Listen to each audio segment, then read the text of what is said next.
Ang atong topic karon is about inerrancy of the Bible, inerrancy of the scriptures. Now, explanation of inerrancy. Now, unang-una, inerrancy or pagkawalay sayop sa Bible, inerrancy of the Bible allows for variety in style. Nagatugot kini sa lahi-lahi nga style sa pagkasuwat.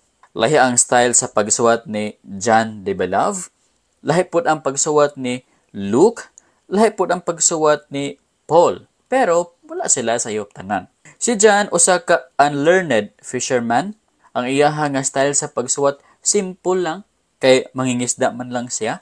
Pero si Luke usa kini ka physician, sophisticated. Ubag kaha ang iyaha nga paggamit sa iyahang mga words. Nindot kay nga pagkanay na siya mga vocabulary nga pang bright lang, pang learned lang. Kay nag-skwela man kini siya. Dili pareha kang John nga simple lang ang style. Pero kini si Luke, more sophisticated vocabulary, educated person. Pero si Paul po, lahi po diya ha. Ang iya nga style kay logic of a philosopher. Kung magbasa ka sa sinuwat ni Luke, mura ka basa sa usa ka pilosopo nga tao. Kabasa ka ng Romans, 1 Corinthians. Makita nimo ang logic ni Paul samtang gabasa ka na diha. Ang iya nga pa-explain deductive mga reasonings ni Apostle Paul.